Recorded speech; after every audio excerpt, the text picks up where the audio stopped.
Então agora a gente vai voltar, a gente vai conhecer 1ª e 2ª Tessalonicenses, ok? Essas duas cartas, elas foram escritas quase que em sequência. O espaço de uma para outra foi muito curto. 1ª Tessalonicenses é o documento mais antigo do Novo Testamento. 1ª Tessalonicenses é o primeiro escrito do Novo Testamento, para vocês terem ideia. É a literatura mais antiga do Novo Testamento, é a carta de 1ª Tessalonicenses. Ela foi escrita por volta do ano 50 a 57, nesse período, depois de Cristo. Ou seja, foi escrito 20 anos depois da morte e da ressurreição de Jesus. Então, prestem bem atenção, que coisa! Levou-se 2 décadas para se escrever algo assim que ficasse conhecido de literatura do Novo Testamento. Então, a literatura do Novo Testamento ela é escrita tardiamente, entendeu? Ela não foi assim, Jesus morreu hoje e os caras amanhã começaram a escrever. Os evangelhos mesmos, o evangelho mais antigo, que se tem ideia, que faz parte do nosso Novo Testamento, claro, né? É o Evangelho de Marcos. Ele é datado do ano 60, 60 e pouco, 60, 65. Então, 30 anos depois, foi que se começou a escrever sobre Jesus. Tudo que a gente tinha antes é chamado de tradição oral, ou seja, era que um passava para o outro. Os apóstolos passavam para os discípulos e assim sucessivamente ia sendo contado a história. Então, 1ª Tessalonicenses é a primeira carta e é a primeira literatura do Novo Testamento. Quando você vai ver esse texto, ele é simples. Ele não tem aquela profundidade teológica da carta aos Efésios ou da carta aos Romanos. Não. Você vê que Paulo escreve para aquela igreja, agradece a Deus pela vida deles, incentiva eles na fé em Jesus. Depois trata de um tema que era muito recorrente, que era a volta de Jesus. 1ª Tessalonicenses é basicamente isso. Lembra que eu falei para vocês que a igreja em Tessalônica, ela foi fundada numa das primeiras viagens missionárias de Paulo, e ela foi fundada em 2 semanas. Em 14 dias nasceu uma igreja. Paulo ficou 14 dias ali e nasceu uma comunidade, né? E até isso também você percebe essas nuances. Se você tiver um cuidado com o texto do Novo Testamento, você vai perceber isso, que por ele ter ficado pouco tempo, por ele não ter tido muito tempo de instruir eles profundamente, também os temas da carta são temas mais simples. Você percebe isso? Com isso você vai percebendo que nos dias do Novo Testamento, as comunidades todas serviam a Jesus, mas algumas delas tinham níveis diferentes, níveis de conhecimentos diferentes, níveis de caminhada diferentes, como acontece hoje. Cada igreja tem uma característica, entendeu? Tem igrejas que elas têm um caráter mais profético, tem outras que têm um caráter mais de ensino. Eu tenho uma igreja de um amigo meu, que eu chamo a igreja dele de igreja escola, porque todas as vezes que eu vou pregar lá, eu começo a pregar, tá todo mundo com caderno e caneta anotando o que eu estou falando, entendeu? Do início ao fim quase da mensagem. É uma igreja escola, é uma igreja onde você percebe que a grande ênfase daquela igreja é o ensino, que ela é uma igreja que ela aprecia muito o ensino. Ou seja, ela é uma igreja que tudo nela, toda a vida dela, vamos dizer assim, todo o ministério dela é voltado para o ensino. Já existem outras igrejas que eu vou pregar nelas, eu vou conviver com elas, que são igrejas de caráter evangelístico, que são igrejas que quando eu estou nelas sempre tem não cristão, sempre alguém trouxe mais alguém, sempre 2 ou 3 trouxe gente, catou lá na rua, até mesmo trouxe para dentro da igreja, e sempre quando se faz o apelo tem gente aceitando a Jesus. É uma característica da igreja. Lógico, Uma igreja saudável, ela precisa reunir esses pontos. Ela precisa ser uma igreja voltada para o ensino, ela precisa ser uma igreja que evangeliza.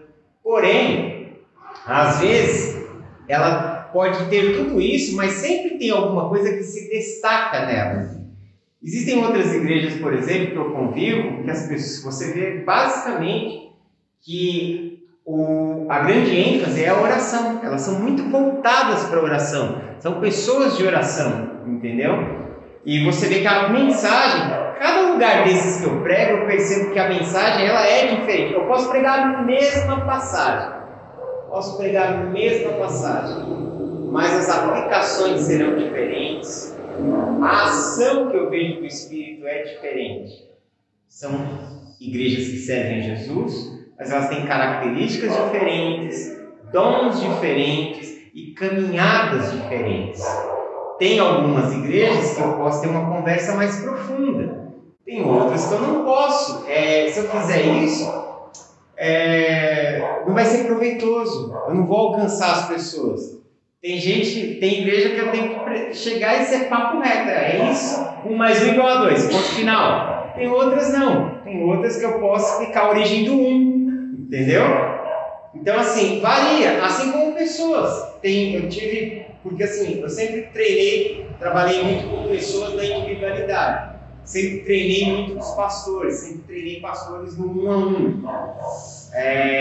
Teve pessoas, tive alunos, tive pastores, que eu pude ter uma conversa mais profunda sobre o Evangelho. Que eu pude abordar coisas mais sérias, mais complexas. E teve outras que eu tive que tratar com a religiosidade dele. Entendeu? Basicamente, a minha função foi pegar um escovão, sabão e água. Entendeu? É assim. Aqui no Novo Testamento, o interessante e o belo disso é que cada carta reflete a cara de cada igreja. Cada uma dessas cartas mostra como essas igrejas estão vivendo. Então, a igreja de Tessalônica, ela é uma igreja nova, ela é uma igreja onde a fala de Paulo é muito simples e onde ele trata de coisas muito básicas. Você percebe que ela é a primeira carta, é a primeira literatura do Novo Testamento e é uma literatura de um caráter mais simples. Como eu estou envolvido com a pesquisa bíblica, quando eu estudei essas cartas, quando eu fiz um trabalho de pesquisa, o que eu percebi? Que pegando partes do livro de Atos e pegando, por exemplo, 1 Tessalonicenses, eu comecei a fazer um desenho, esboçar um desenho de como era aquilo que era falado nos primeiros dias da fé cristã. No início da fé cristã, basicamente as pregações, elas eram centradas em pegar uma passagem, um evento do Antigo Testamento que levasse até Jesus, para que por meio de Jesus levasse a pessoa a crer em Cristo. Era assim a mensagem dos primeiros dias da fé cristã. E o discipulado nas primeiras comunidades era um discipulado basicamente voltado para se aguardar a vinda de Jesus. Nos primeiros 10, 20 anos do cristianismo, eles acreditavam que Jesus voltaria ainda naquela geração. Essa ideia ela só foi saindo da cabeça deles depois. Mas eles acreditavam, até porque quando você lê o livro de Atos, você vê que Jesus vai subindo aos céus, os anjos estão ali levando ele, e um dos anjos fala: esse mesmo, da mesma forma que vocês estão vendo subir, ele voltará. Então eles achavam que ali mesmo, naquela geração, não demoraria muito, ele voltaria. Então essa era uma crença muito forte dos primeiros 20, 25 anos de cristianismo.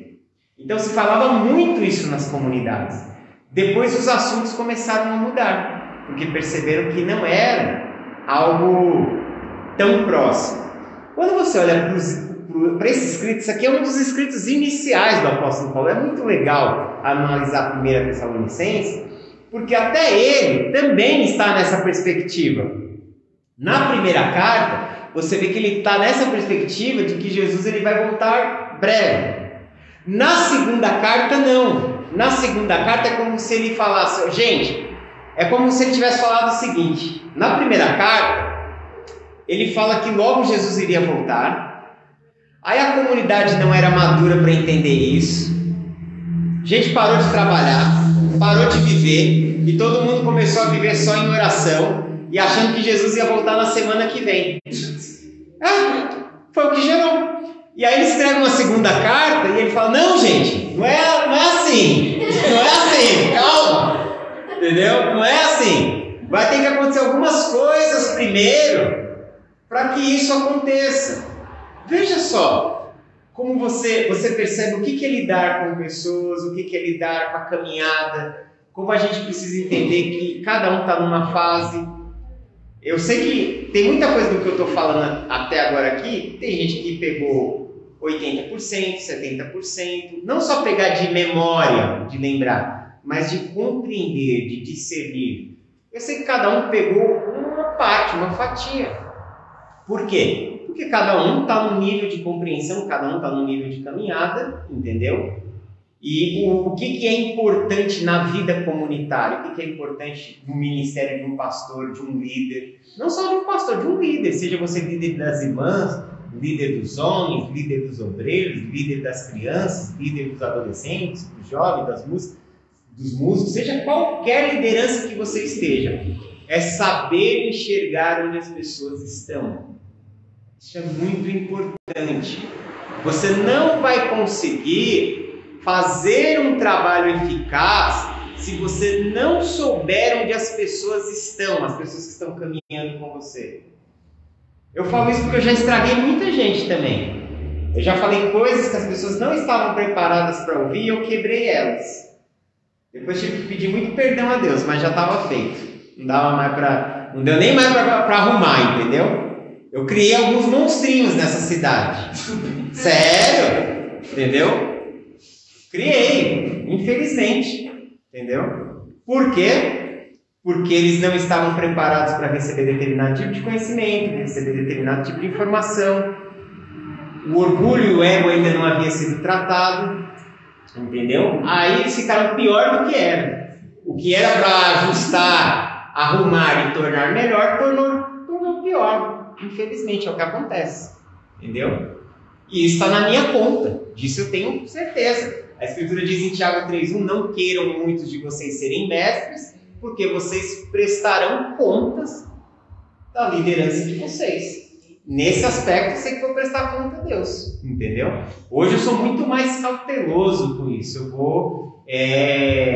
Eu olho, eu observo e vou caminhando, vou procurando ver onde a pessoa está e vou caminhando com ela a partir dali, entendeu?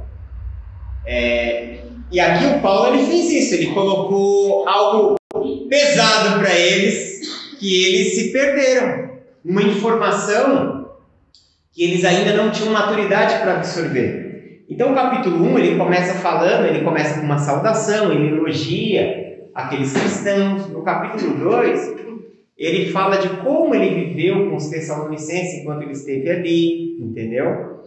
E a comunidade de Tessalônica passa por problemas. Paulo ele mostra um interesse na carta. Está tudo no capítulo 2 isso, certo? Quando chega no capítulo 3, ele fala dele, das provações que ele tem passado anunciando o Evangelho. Por que ele fala dele nessa carta? Ele fala que ele está preocupado com o sofrimento daqueles crentes e ele fala dele. Ele fala dele para ser um exemplo. Ele fala que do sofrimento dele para consolar os seus ouvintes, ou seja, olha, eu também estou passando por lutas, eu também estou passando por provações, né? Ou seja, estamos juntos no mesmo barco. Você está vendo? Então ele está procurando se colocar também no lugar das pessoas. Isso também é muito importante. E aí, no capítulo 4, ele fala de alguns exemplos da vida prática, do casamento, do amor fraternal, na vida comum. E aí, no final do capítulo 4, ele começa a falar um pouquinho sobre os mortos em Cristo. A partir do 4:13 que começa esse papo. E aí esse assunto começa no 4:13 e vai até o 5:11. Eu vou ler esse trecho aqui para vocês verem. que é aqui que é onde começa o X da questão. Até então, eram conselhos pastorais práticos da vida cotidiana, ok, o pastor falando como eles devem viver. Aí chega aqui, capítulo 4, verso 13. Não queremos, pois, irmãos, que sejais ignorantes com respeito aos que dormem, para não vos entristecerdes como os demais que não têm esperança. Pois se cremos que Jesus morreu e ressuscitou, assim também Deus, mediante Jesus, trará juntamente em sua companhia os que dormem. Ora, ainda vos declaramos por palavra do Senhor. Isto, nós os vivos, os que ficarmos até a vinda do Senhor, de modo algum precederemos os que dormem. Porquanto o Senhor mesmo, dada a sua palavra de ordem, ouvida a voz do arcanjo e ressoada a trombeta de Deus, descerá dos céus, e os mortos em Cristo ressuscitarão primeiro. Depois nós, os vivos, os que ficaram, seremos arrebatados juntamente com eles entre nuvens, para o encontro do Senhor nos ares, e assim estaremos para sempre com o Senhor. Consolai-vos, pois, uns aos outros com essas palavras. E aí depois ele continua falando sobre o dia do Senhor, né? Aí o verso 3 ele diz assim, irmãos, 5:1, perdão. 1 Tessalonicenses 5:1. Irmãos, relativamente aos tempos e às épocas, não há necessidade que eu vos escreva, pois vós mesmos estáis inteirados com precisão, de que o dia do Senhor vem como ladrão de noite. Isso foi o suficiente. Ele está dizendo, olha, você não sabe quando acontecerá. E isso foi gerando naquela comunidade um temor muito grande. Que é importante, né? Hoje nós somos o inverso, hoje nós não temos esse temor. Hoje a gente não se importa com essas coisas, a gente quer viver a nossa vida. As pessoas pouco param para pensar que o dia do Senhor virá, que haverá o dia de um juízo final, que haverá o arrebatamento da igreja, que acontecerá todo um cenário apocalíptico. As pessoas não pensam sobre isso. E as pessoas que eu estou falando são os cristãos, tá? Porque isso aqui é uma fala para a igreja. Eles ficaram demasiadamente preocupados. E nós, não nem aí. Muitos, né? Não estou falando todos, mas muitos. A nossa geração de cristãos, é isso que eu quero dizer. No mundo, no Brasil, não nem aí. Entendeu? E aí o que acontece? Eles ficaram extremamente preocupados. Aí Paulo dá algumas explicações sobre o dia do Senhor. Ele fala, quando andarem dizendo paz e segurança, eis que lhes sobrevirá a repentina destruição, como o vingador do parto aqui está para dar a luz e de nenhum modo escaparão. São palavras fortes, né? Ele está falando, olha, vai vir como um ladrão, como aquela que está para dar a luz, você não sabe que dia vai nascer, dessa mesma forma vai acontecer, entendeu? Então estejam preparados. Eles se prepararam muito, né? Eles ficaram extremamente preparados, eles ficaram extremamente preocupados. Isso gerou medo neles. E aí ele escreve a segunda carta, muito pouco tempo depois, quase que em seguida. Ele sabe da repercussão da carta, e aí ele escreve a segunda carta. E a segunda carta ele começa com a introdução, ações de graças. E aí, a partir do capítulo 2, o capítulo 2 inteiro é para corrigir essa questão. E aí no 2 ele começa assim, 2 Tessalonicenses, capítulo 2. Irmãos, no que diz respeito à vinda de nosso Senhor Jesus Cristo e a nossa reunião com Ele, nós vos exortamos a que não vos demovais da vossa mente com facilidade, nem vos perturbeis, quer por espírito, quer por palavra, quer por epístola, como se procedesse de nosso ponto que já tenha chegado o dia do Senhor. Então ele está falando, gente, não fica com medo como se já fosse acontecer agora, como já tivesse chegado, não entre em pânico. E aí o verso 13 ele diz, ninguém de nenhum modo vos engane, porque isso não acontecerá sem que primeiro venha a apostasia. Ele fala, e seja revelado o homem da iniquidade, o filho da perdição, o qual se opõe e se levanta contra tudo que se chama Deus ou objeto de culto, a ponto de assentar-se no santuário de Deus, ostentando-se como se fosse o próprio Deus. Então, ele começa a explicar que vão acontecer coisas que vão sinalizar esse tempo. E que esse tempo não era naquele momento. O que você percebe aqui? Um pastor que ele tem preocupação com o que ele fala. Preocupação. Ele sabe que se aquilo que ele falou não gerou um efeito positivo, ele procura corrigir. E para você ser um líder que corrige, que se corrige, você tem que ser humilde. Você tem que ser flexível. Porque é muito comum as pessoas, quando elas estão na posição de liderança, elas perderem essa sensibilidade. É muito comum as pessoas acharem que quando elas estão na liderança, elas se tornaram, juntamente com o papel de líderes, donos da verdade. E só existe um dono da verdade: Senhor nosso Deus. O que diz a Escritura? Seja Deus verdadeiro e todo homem mentiroso. Então a gente precisa entender que existem algumas atitudes nossas como líderes que podem ser mal compreendidas, né? Porque na verdade, se você for ver, lógico, os líderes sofrem. Seja um líder de um departamento, seja um líder de uma igreja, seja um pastor, todo que está na liderança sofre. Todo que está na liderança é injustiçado. Quem está na liderança está mais exposto a cometer erros. Quando o líder erra, o seu erro é visto e apontado por todos. E aí acontece muitas vezes que os líderes, eles assumem uma postura de vitimismo também. Então, no vitimismo dos líderes, eles acham que todo mundo está errado, que todo mundo está perseguindo eles, que tudo está contra eles e que eles estão certos. Isso também é complicado. Quando nós nos tornamos pessoas maduras em Cristo, quando nós nos tornamos pessoas amadurecidas, nós aprendemos a ponderar, a olhar, tudo bem, aonde eu acertei, aonde eu errei. Eu errei, preciso corrigir. Eu preciso acertar, eu preciso melhorar. Quando nós temos esse olhar analítico, crítico sobre nós, a nossa vida só tende a melhorar. Porque você se torna uma pessoa melhor. Você não só se torna um líder melhor, você se torna uma pessoa melhor.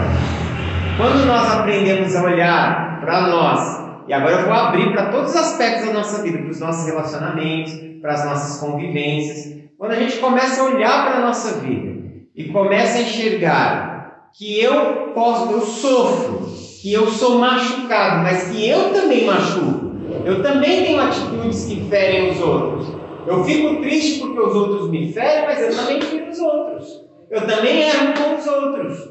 Eu não posso ter aquela postura que, eu sou a vítima, todo mundo me quer mal, e eu sou o herói, e... Não. Se você fizer isso, você está condenando a sua alma, você está se condenando a ser uma pessoa cada vez pior, você está se condenando a não crescer, você está impedindo o crescimento na sua vida, você está impedindo de se tornar uma pessoa melhor, você está impedindo de se tornar uma pessoa com valores mais elevados. Tudo aquilo que Deus quer fazer na sua vida, você está bloqueando. Não, a gente precisa entender que a vida ela se dá num processo de aprendizado. A gente não está aqui aprendendo. Vocês estão aprendendo, eu estou aprendendo, nós estamos aprendendo. E quando nós estamos aprendendo, nós vamos lidar com o fator erro, com a correção dos nossos erros. Nós vamos ter que aprender a olhar para o erro, para o que está errado, que precisa ser mudado. Guardem bem isso. Boa parte da nossa vida a gente passa cometendo erros. E a outra metade a gente passa tentando consertar eles. Isso é a vida. Seja bem-vindo. Entendeu? Nossa vida é isso. A vida do ser humano na Terra é isso. Boa parte, metade de uma vida errando e outra metade tentando acertar. Tentando consertar. E graças a Deus, porque a gente tem a graça, a misericórdia de Deus, a bondade de Deus que nos aceitou, que nos amou, que nos ama, que nos ajuda no meio desse processo, na nossa caminhada. Mas é isso. A vida é isso. Essa é a realidade. Então, o Paulo aqui, ele se corrigiu de uma carta para outra. E ele não fez nada de errado. Perceba. Ele instruiu, ele fez algo corretíssimo, ele explicou, ele chamou a atenção deles para eles ficarem atentos com o dia do Senhor, mas ele falou algo que ele percebeu que os seus ouvintes, que aquela comunidade não conseguiu lidar com aquela informação, se perdeu. Ele foi lá e corrigiu. Que líder hoje em dia, às vezes os líderes enfiam o pé na jaca. Nós enfiamos o pé na jaca e não queremos corrigir. E ele não errou, mas ele percebeu que aquilo não edificou. Olha a sensibilidade dele. Ele percebeu que produziu desespero nas pessoas. E ele visava um pastorado que levava as pessoas a estarem seguras. De fato, igual a metáfora de um pastor cuidando de uma ovelha, sabe? Protegendo, guardando, livrando. É isso. Então, na segunda carta aos Tessalonicenses, ela tem essa perspectiva de reexplicar novamente sobre o dia do Senhor, entendeu? Reexplicar e mostrar para aquela comunidade, tranquilizá-la. Então a gente entende que boa parte do nosso ministério visa trazer paz ao coração das pessoas. Tem gente que quando abre a boca traz perturbação para o outro. Mais ainda, agrega mais peso na vida do outro que o cara já tem. Em vez de ser alguém que vai aliviar, ele coloca outro fardo. Essas coisas são perigosas, complicadas. Lembre-se que Jesus diz no Evangelho de Mateus, no capítulo 12, que de toda palavra inútil que sair da nossa boca, nós vamos prestar contas a Deus. Então, cuidado com o que se fala. Sabe? Vamos lembrar daquele cântico para as crianças, cuidado um pouquinho o que fala. Entendeu? Cuidado. Porque as nossas palavras produzem vida, as nossas palavras produzem morte. As nossas palavras são sementes. O que você fala é uma semente. E saiba de uma coisa, a semente que nós plantamos com as nossas palavras, nós vamos colhê-las. Nós vamos comer do fruto. Se com as nossas palavras, se com as nossas atitudes nós plantarmos uma árvore de maldição, nós vamos comer do fruto da árvore da maldição. Se com as nossas palavras nós construirmos uma árvore de bênçãos, nós vamos comer do fruto abençoador dessa árvore. Tem gente que está chegando hoje na vida e não sabe, não tem muita noção por que o mundo está desabando na cabeça dele. Está relacionado com tudo isso. Pode falar. Pastor, mas tem alguns antigos sobre algumas pessoas antigas do Evangelho que não tem, que hoje quem está buscando os livros eles falam que antigamente era assim e ninguém morria, ninguém sofria tanto, que hoje são que muitos, até eu já disse, os crentes dodói. Mas só que naquele tempo era aquilo, eu acho que a maioria estava com cabresto e focado só naquilo que se dizia o líder. E hoje as mentes já estão, graças a Deus, houve uma época que a ideia é que os líderes eram infalíveis, né? E na verdade, infelizmente, eu não vou dizer que todos fizeram isso conscientes no passado. A gente vive uma época de muita ignorância em muitos aspectos. Mas às vezes era muito bom para um líder ter as pessoas debaixo daquele cabresto, né? Era uma espécie de manipulação, de controle. E o Evangelho ele é uma proposta libertadora. Nós obedecemos a Deus porque nós temos uma consciência de quem Deus é. Nós respeitamos as pessoas porque nós temos uma consciência da lei, do mandamento de Deus. Nós amamos e respeitamos as autoridades que estão sobre as nossas vidas, porque nós temos temor a Deus e entendemos que toda autoridade foi constituída por Deus. Ou seja, o Evangelho gera em nós consciência, luz na nossa consciência. Porque, para mim, obediência obrigada, ela não é obediência. Não existe obediência obrigada. Você pega o seu filho, se você obriga ele às coisas, cara, ele não está fazendo aquilo por temor, ele não está fazendo aquilo porque quer fazer, ele não está fazendo aquilo de bom grado. E nada que você faz sem querer fazer, tudo que você faz não vou dizer sob pressão, tudo que você faz contra a sua vontade, primeiro que é uma afronta, é uma espécie de agressão. Quando você ordena alguém, quando você pesa que alguém tem que fazer aquilo, você obriga alguém a fazer, você está agredindo aquela pessoa. Entendeu? Você está gerando uma espécie de agressão. A pessoa, no futuro, ela vai ter duas possíveis reações. Ou ela vai se cansar, ela vai se rebelar, ela vai começar a bater de frente com você, ela vai ficar descontrolada. Por isso a gente pega nessa geração antiga, Por que os filhos não seguiram a mesma fé dos pais? Porque, a coisa era pesada. E aí, eles cresceram, viram o mundo, viram que não precisavam estar debaixo mais daquilo ali, enfiaram o pé. Entendeu? E aí, saíram de um extremo para o outro. Toda vez que você está no extremo, você vai para o outro. Extremo só gera extremo. Mas alguém também, uma das atitudes é a rebelião. E a outra é você gerar uma pessoa que ela não tem condições de conduzir a própria vida dela sozinha.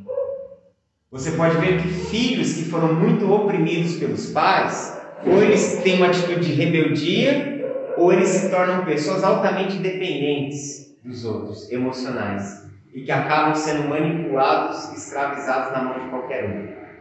Tem muita gente que teve pai carrasco, que ela obedecia em tudo, e isso gerou nela uma passividade tão grande que todo mundo manda nela, todo mundo abusa dela, todo mundo faz o que quer dela. São os dois extremos, entendeu? Então, cuidado. Todas essas coisas, elas são destrutivas. Ok? Que horas são aí?